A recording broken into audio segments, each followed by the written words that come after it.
The Awakening, Kathmandu, Nepal. A night of smoke and fire. The wail of police sirens mingled with the shouts of the crowd. Tattered flags whipped in the wind, and cars burned in the middle of intersections. The National Museum, the city's pride, was under siege. Its glass shattered, and ancient bricks fell from its walls as hundreds of hands beat against it. People no longer saw it as a repository of human memory, but as a symbol of power that had to be crushed. In the Egyptian exhibition hall, the flickering light of flames danced upon a golden sarcophagus where a mummy had slept for over 3,000 years. The crowd didn't care. They screamed, threw stones, and tear gas filled the room as their angry steps shook the ancient stone floor. And then, something unbelievable happened. The sarcophagus trembled. A layer of dust thousands of years thick fell away. A small crack appeared, a sound like something from the deepest abyss of time. Eyes that had been closed for 3 millennia slowly opened. That gaze did not belong to the dead. It was a gaze that pierced through the darkness, as if the entire universe had just been awakened. Pharaoh Ramses II stood up. The linen wrappings tore apart, revealing dry, bronze-hued flesh, but his eyes burned with an unnatural light. With every step he took out of the sarcophagus, the air seemed to solidify. The crowd recoiled, some collapsed. They thought it was just a wax figure melting in the heat, a trick of the smoke and fire. But then Ramses spoke. His voice was deep, resonant, not of this world. I awaken. In the ruins of a new Thebes. Those standing nearby heard every word. One man dropped his Molotov cocktail. Another was too choked with fear to scream. The tear gas suddenly felt lighter than mist, because in that room the truth was too horrifying. A mummy had come back to life. The pharaoh looked up. On the ceiling, the firelight reflected off murals depicting the Egyptian gods. Horus, Anubis, Isis, all were looking down. Ramses slowly extended his hand, and as if by instinct, the surrounding smoke and fire swirled, mirroring a face that had once made millions of subjects bow. Outside, Kathmandu was drowning in chaos. But here, in this breathless moment, time stood still. A group of youths burst into the room, shouting, but they froze upon seeing Ramses. One of them stammered, "Impossible. He's alive." The pharaoh looked at them, not with anger, nor with surprise. Only a piercing coldness. He looked at the destructive mob, their hands stained with blood, their eyes wild and unsubmissive. A question rose within him. Is this the world the gods have left for mankind? He closed his eyes for a moment, then opened them again, as if seeing through 1,000 layers of smoke and dust to perceive the truth. Humanity had forgotten Ma at the sacred order of the universe, where justice and order reigned. Ramses' feet stepped out of the exhibition hall. The crowd parted for him, both terrified and mesmerized. With every step he took, the stone floor vibrated as if thousands of years of history walked with him. Outside, the screams still echoed, the flames still rose. But from the moment the pharaoh opened his eyes, the space of Kathmandu no longer belonged solely to the 21st century. It had become a crossroads of 2 eras. On one side, the chaos of modern man. On the other, the immortal authority of an ancient god-king. Ramses paused on the museum steps. He gazed across the smoke-filled square. Burning cars, fleeing people, torn flags. And in his blazing eyes, the past merged with the present. The pharaoh had awakened, and the judgment was about to begin. The judgment of man. Pharaoh Ramses stood on the roof of the National Museum. Beneath him, Kathmandu burned like a sea of red and black. The shriek of sirens, the crash of destruction, and the roar of shouts echoed across Durbar Square. An overturned bus was being devoured by flames, its steel frame twisting. Groups of young people threw rocks, tore down barricades, and stormed the very buildings where, just a few years ago, they had lined up to apply for jobs. The pharaoh watched in silence. In his eyes, the firelight reflected as two small suns. He remembered ancient Thebes, the festivals honoring the god Ra, when the people would line the banks of the Nile, bowing their heads in song to pray for Ma'at, the supreme order of the universe. Even the poorest among them knew they were a part of the scales of divine justice. In those days, when the pharaoh passed, the sea of people would kneel, not out of fear, but because they believed the throne was the thread connecting them to the gods. Every oath, every verdict, every hymn revolved around a single concept: order. But now, before Ramses' eyes was only chaos. One group held signs demanding absolute freedom, their hands still bloody from their rampage. Another group live-streamed the riot with stolen cameras as if it were entertainment. The older ones stood at a distance, throwing stones but not daring to get closer, then jeering. Ramses closed his eyes. He heard the voice of the goddess Ma'at echoing from the depths of his memory. The scales of justice can only remain balanced when the soul knows reverence. Without reverence, order will collapse. He opened his eyes. Looking at these people, he felt a chill run down his spine. The gods have been erased from their minds. The kings have been erased from their hearts. Only chaos remains, trampling upon itself like a formless cloud of dust. A rock shattered at Ramses' feet. A young man looked up, about to shout a challenge, but when his eyes met the pharaoh's, he froze.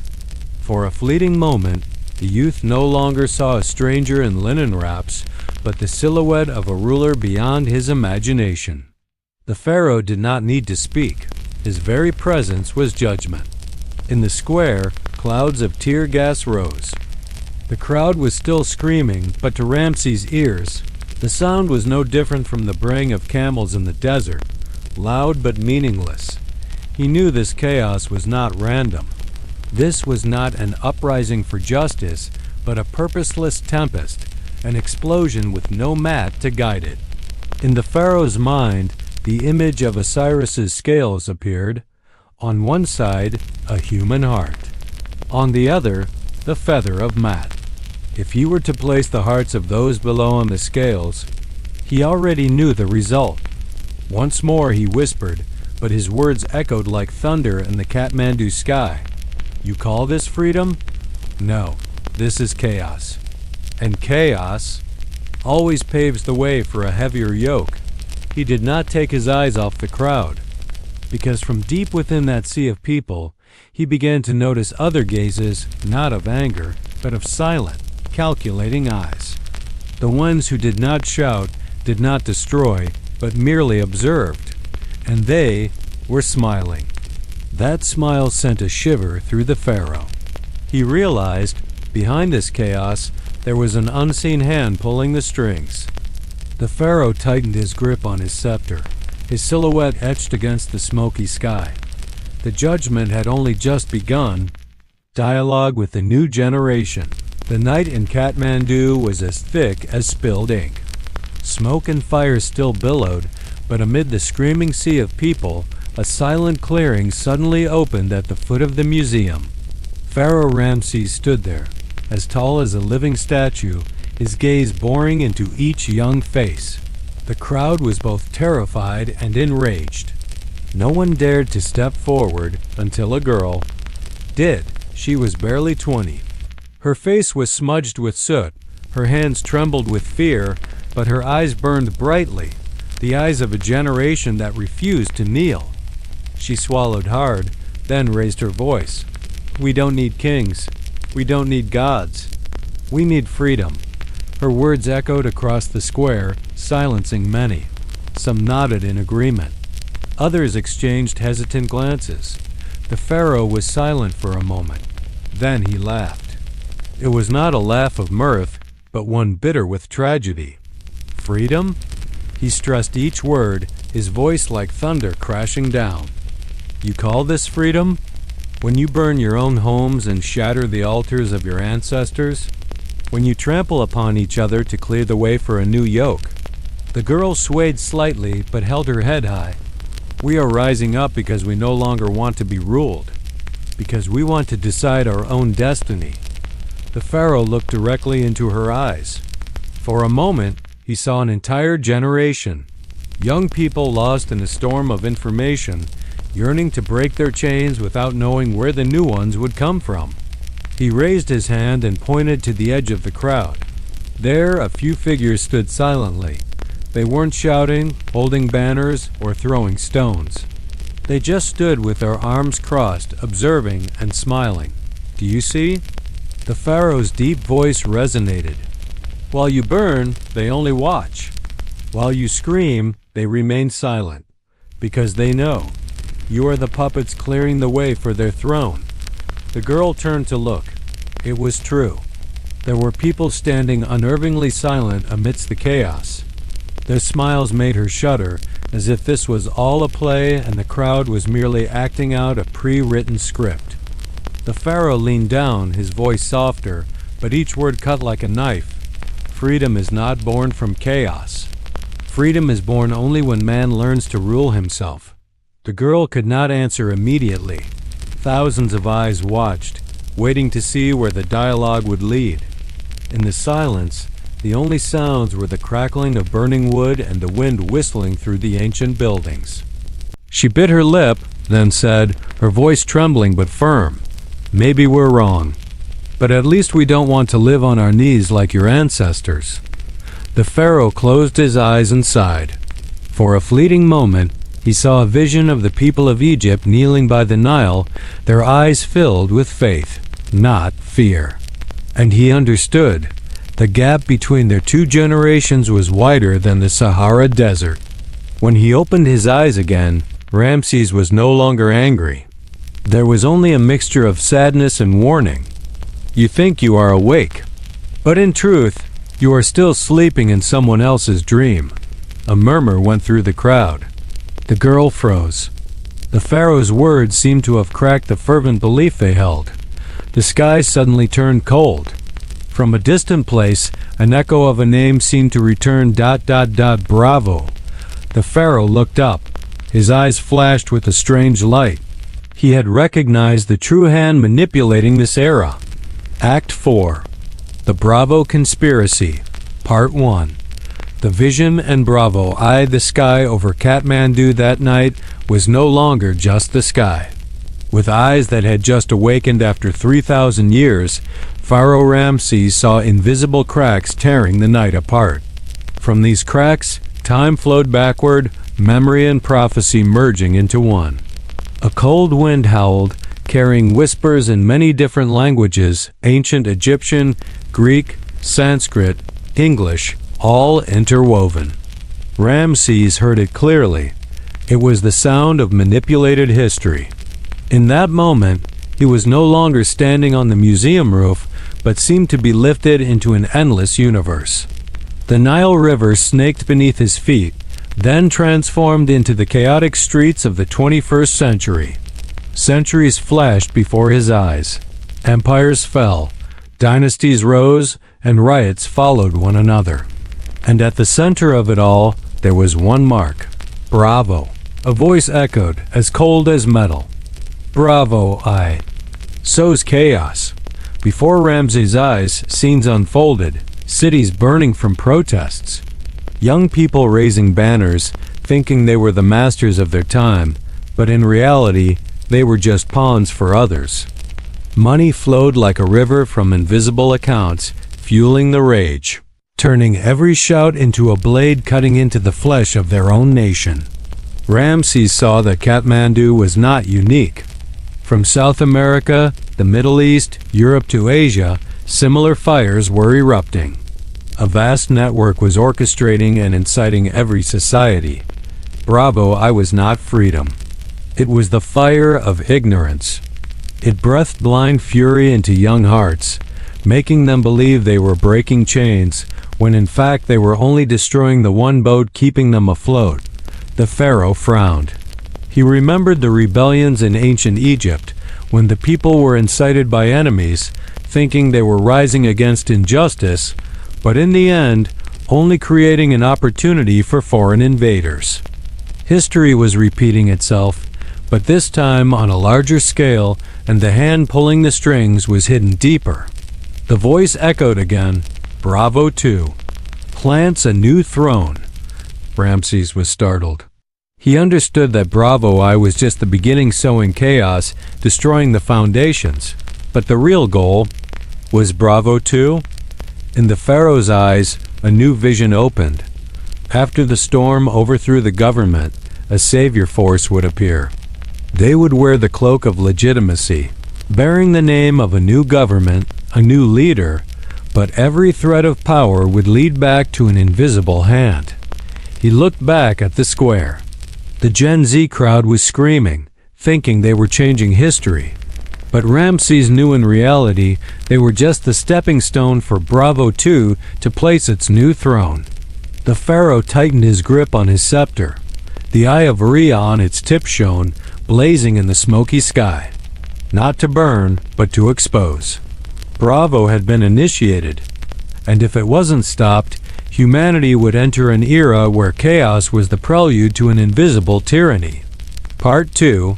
Pharaoh analyzes Bravo 2, the cold transfer of power while the smoke of Bravo I still lingered in the streets. Pharaoh Ramses saw not just fire and fleeing people, he saw an invisible map unfolding before him. Lines of power, silent flows of money, and people who said very little but decided a great deal. Bravo I was the fire. Bravo 2 was the one who gathered the ashes to cast a throne. The pharaoh did not call it a revolution. In his long memory, those who claimed to be liberators were often just others who came to take their place with a different name, a different face, but the same essence, the concentration of power. In Kathmandu, Ramses felt that rhythm and began to peel back the layers. 1. The cloak of solution, from panic to stability. The syntax of Bravo 2 was simple but effective. Create a crisis so severe that people would beg for a savior. When the symbols fell, a force would appear not screaming wildly in the streets, but stepping in wearing the white coats of experts, civil society organizations, and international aid delegations. They brought promises, reconstruction, stability, renewal. In the eyes of the weary public, these promises became truth. Who wouldn't want a home and security? From there, Bravo 2 used need to legitimize the transfer of power. Temporary delegation of authority to a professional transitional committee, establishment of a state of emergency to stabilize, implementation of reforms to pave the way for future democracy. These words were like a thin veil hiding the strings of power, and the people exhausted after the chaos readily accepted. 2. The underground flow of money and the network of legal entities under the glamorous lights of closed-door meetings, money flowed silently. Not through overt public charity, but through private foundations, shell companies, and non-profit funds with beautiful names. These organizations recruited personnel, funded social advocacy groups, and backed young leaders onto the media stage. The pharaoh saw the numbers like underground streams. Grants for various groups, consulting contracts for the interim authorities, and investments in local media outlets. When power was tied to money, loyalty could be bought, not with public silver, but with opportunities, contracts, and promises of a professional future. 3. The media architecture. Tell a story and make it real. At the heart of Bravo 2 was controlled storytelling. First, the discourse. A story was sown, only a stable path can save us. Then, we are the competent ones, not the politicians. Friendly media outlets and expert figures appeared continuously to reinforce the message. Social media did the rest, amplifying, fragmenting, and guiding the mainstream discussions. The pharaoh observed this technique with the eyes of one who had once relied on religious language to govern. Before it was sacred rituals, now it was media manipulation. The tools were different, but the purpose was the same: to make the populace believe in a new myth, and then that myth itself would give birth to obedience. 4.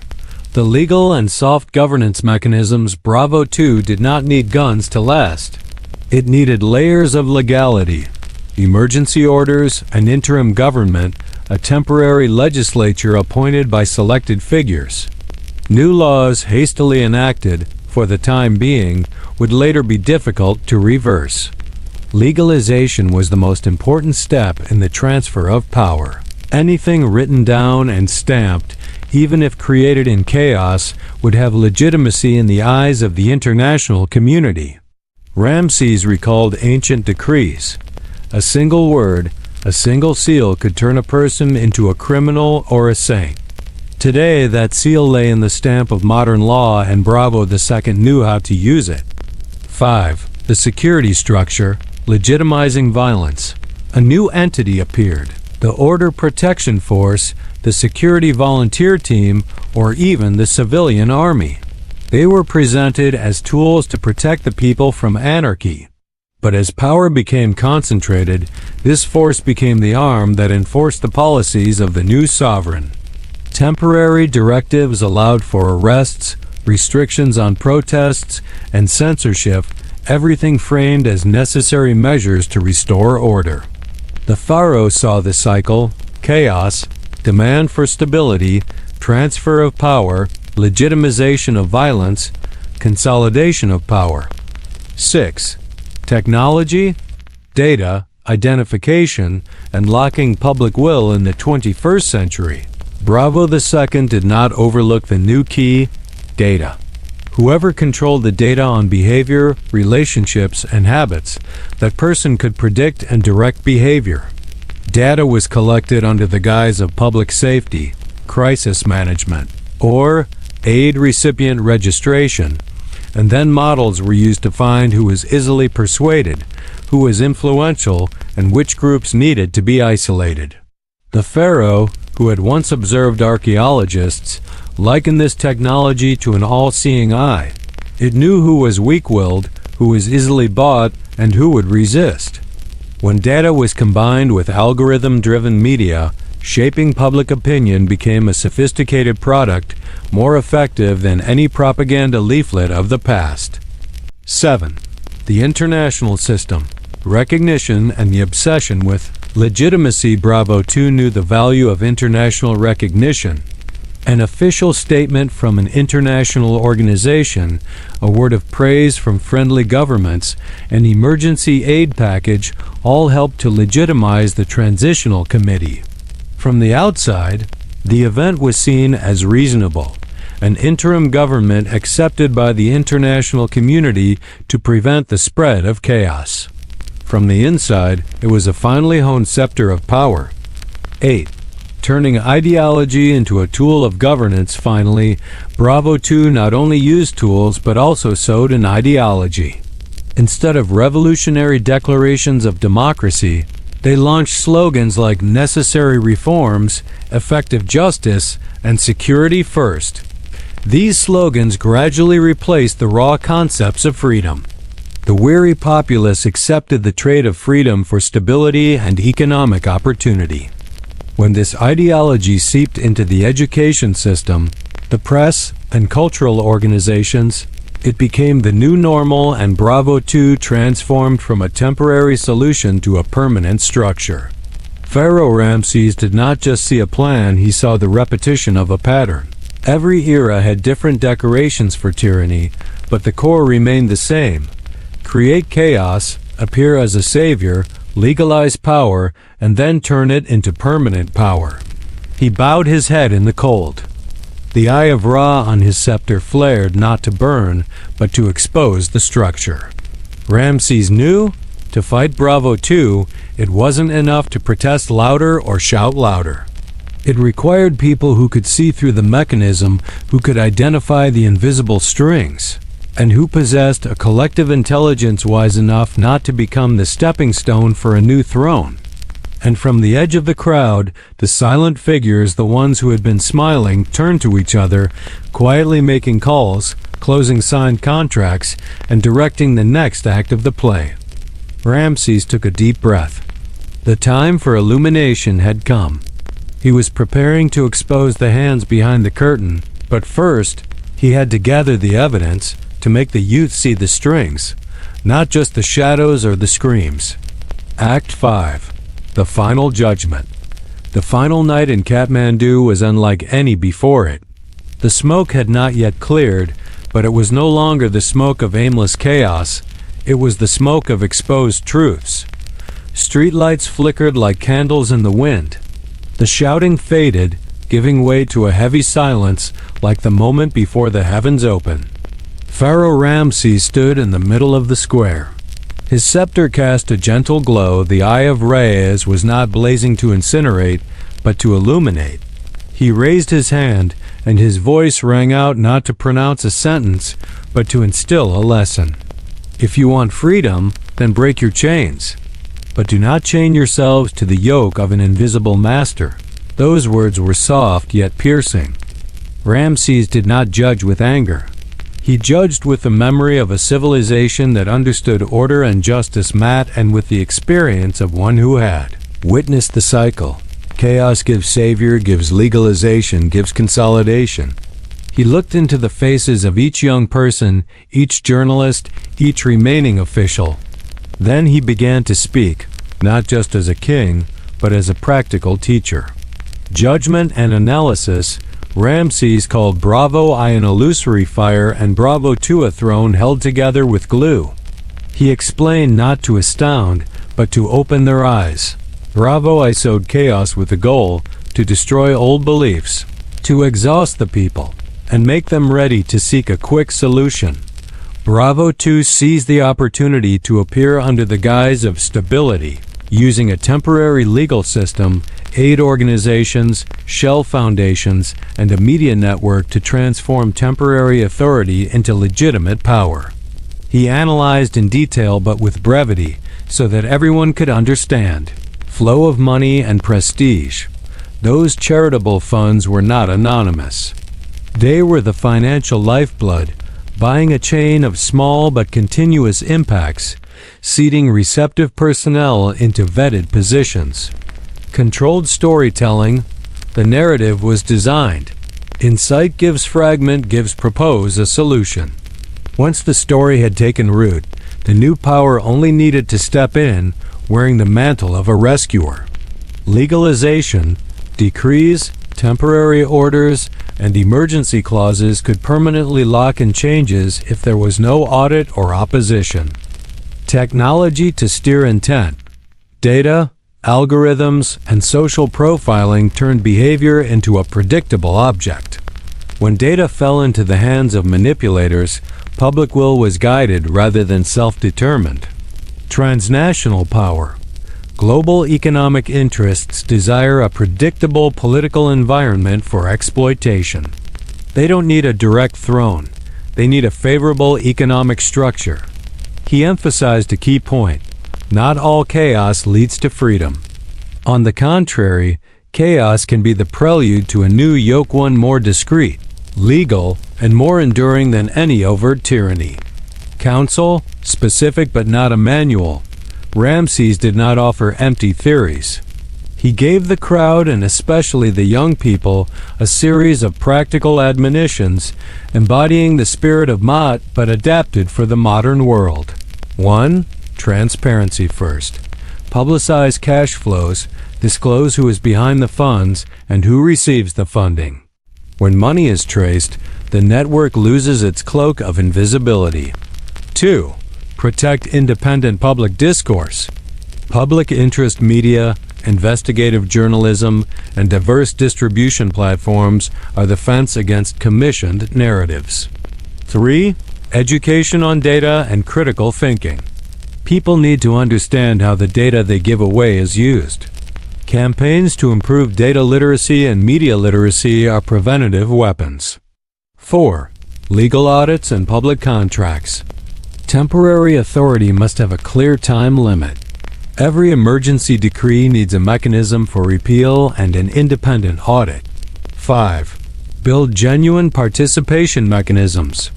Broad consultation, citizen councils with oversight powers, and transparent elections, not committees of experts chosen by foundations.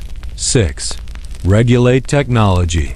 protect privacy rights, audit algorithms, and restrict indiscriminate data collection under the guise of security. 7. A stronger social safety net. When people are not living in desperation, they are harder to manipulate with false promises. This was not a detailed guide on how to overthrow someone. It was a moral and institutional framework, a modern version of MAT. Transparent justice, public accountability, and a balance between freedom and order. The sands of Mat, symbol and action. Ramses drew a handful of sand from his own hand, sand as fine and golden as a memory of the Nile. He blew gently. The sand scattered, falling upon the heads of the young people standing closest. It was not a magic trick. It was a symbol. Each grain was a consciousness, a small responsibility. First, rule yourselves, he said.